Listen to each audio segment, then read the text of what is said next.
Thank you, Mr. President. I ask that the quorum be lifted. Without objection, so ordered. The senator from Connecticut. Thank you, Mr. President.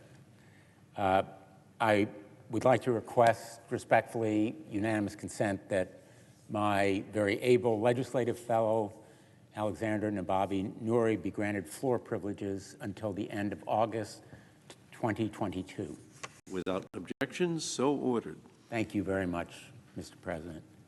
I come here with real pleasure and pride, excitement, joy, real exuberance, not often felt on the floor of the United States Senate, because we're going to be making history this week.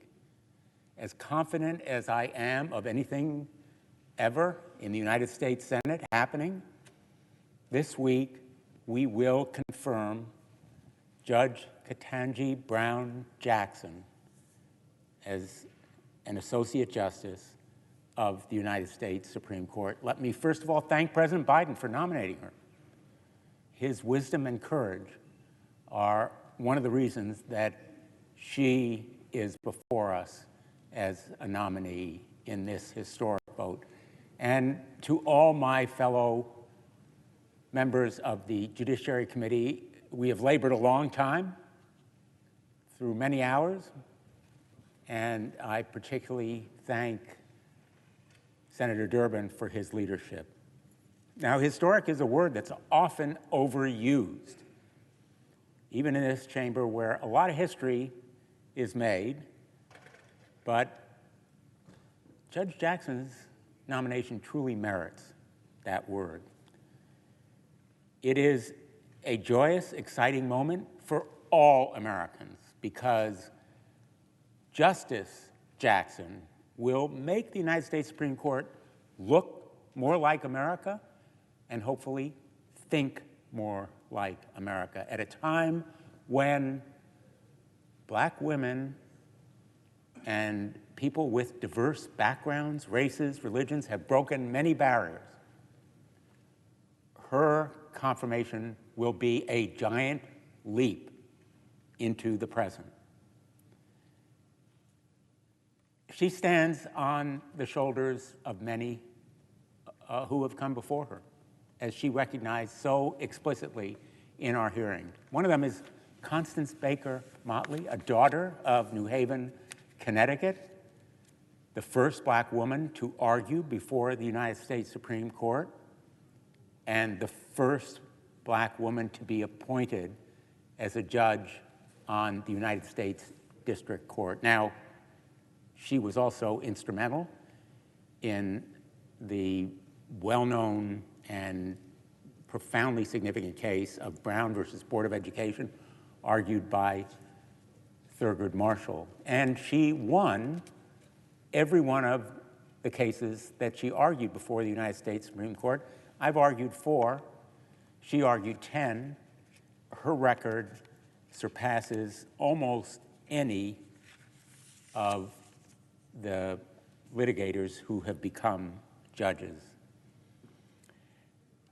Not only will she be the first Black woman on the United States Supreme Court, Justice Jackson will be the first public defender. What does that mean? She's represented people who couldn't afford a lawyer. There's nobody on this court who has represented people who couldn't afford a lawyer as a full-time professional or a public defender. She has more experience as a trial lawyer and a trial judge combined than anybody on the United States Supreme Court now and probably over the last century. She has academic credentials that are superlative. She has written and taught and counseled in ways that give her insights into the real life meaning of the law, its real impact on people. And it has also given her an emotional intelligence. There's no question that she is qualified by virtue of intellect and intelligence, book smart, no question, she is book smart, but she's also people smart. She understands, as Justice Breyer has as well, that all of these abstruse legalisms, all of the abstract concepts in law, all of the technical distinctions, all of the verbiage, they have a real-life impact when they are words in a statute, when they are words in a legal opinion, when they are words from the mouths of judges or justices, federal or state. She understands that real-life impact, which gives her more than intellect. It gives her emotional intelligence. And I will say, I've talked to Judge Jackson about her feelings, instincts, at critical decision points as a judge. In sentencing, when she knew that another person's life was in her hands, metaphorically, when another person's future was within her decision-making power.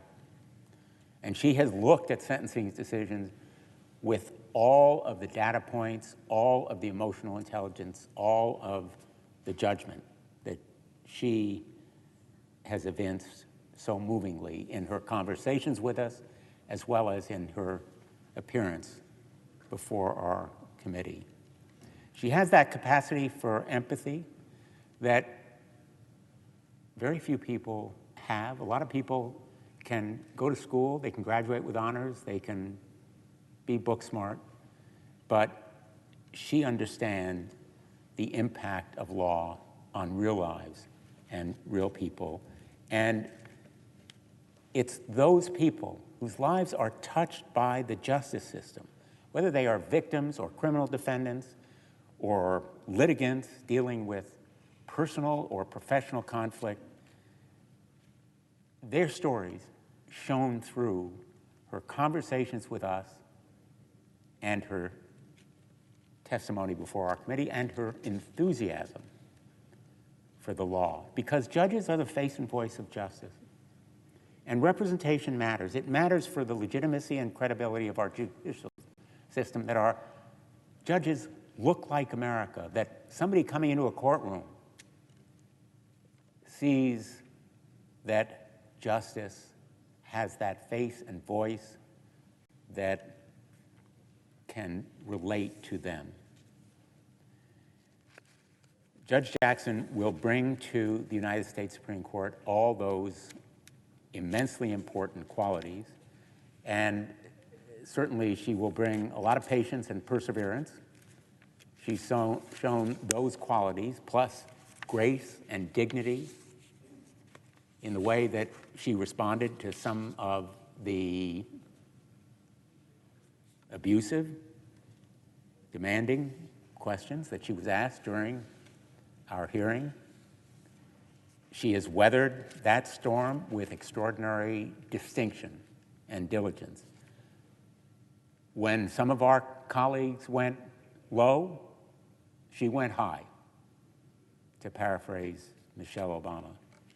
When she was attacked for not claiming a judicial philosophy, she pointed to the decisions and opinions and disclaimed a judicial philosophy, just as Chief Justice Roberts did when he was asked in his hearing about judicial philosophy, and he said he had no, quote, overarching judicial philosophy, and instead described his role as, quote, calling balls and strikes.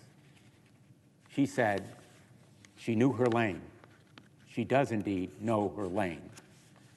She maybe didn't use the same terminology, but it is that objectivity and impartiality that Chief Justice Roberts described that will also guide her as a matter of principle and philosophy. Now, there were other criticisms of Judge Jackson, And one conservative commentator described them, these attacks, as, quote, meritless to the point of demagoguery. He was right. The concocted outrage, the straw men, the old grievances, the ancient complaints about past hearings and treatment of nominees, all will fade and be forgotten, because what shone through her performance was her integrity, her depth and warmth, her grace and dignity. Far from being soft on crime, very movingly, she described what it is like to have a family member who walks a beat because her brother's a cop and her uncle a chief of police. She described the worries, concerns, even fear that family members have when their relatives are police, when their brother or uncle puts himself in harm's way. And that's probably the reason that she's been endorsed by the largest rank and file enforcement organization in the country, the Fraternal Order of Police, as well as the International Association of Chiefs of Police, high-ranking officials from the Department of Justice, and nearly 100 former assistant United States attorneys, many of whom observed her work as a judge firsthand. Some may have tried to smear her, but they failed abysmally, fortunately. She had a reversal rate of about 2%, well below the rate that the average district judge has in the DC circuit. And she has been endorsed as well by former colleagues who were appointed by Republican judges, well-respected conservatives, judges who disagreed with her in the outcome of cases, but who deeply respected the way she called those balls and strikes in the best and truest sense of the term. And she's shown her independence. She's ruled for and against the Trump administration. She's ruled for and against labor and collective bargaining, for and against qualified immunity, for and against class certification, because her philosophy and her methodology, to use her word, is to follow the facts and the law, and that's what she will do as a justice on the United States Supreme Court. Now, let me just finish finally with maybe what I think is going to be most important about Justice Jackson. She's a unifier and a consensus builder. She's someone who can build bridges among colleagues and even adversaries. She's been confirmed on a bipartisan basis 3 times already by the Senate because she is a bridge builder. And the court needs a bridge builder now more than ever. It has been politicized and polarized in a way that undermines respect and trust in the American people. And partly it is the self-inflicted wounds of the court, which has been dominated in many decisions by a far-right coalition that have made it look political. And that perception is deeply important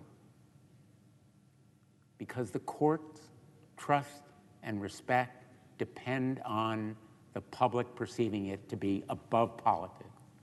So the court has inflicted wounds on itself, but so has the Congress and the political branches inflicted wounds on the court by dragging it through a seemingly political process and making nominations and appointments seem to be the result of partisan politics, so that it may be perceived as just another political branch.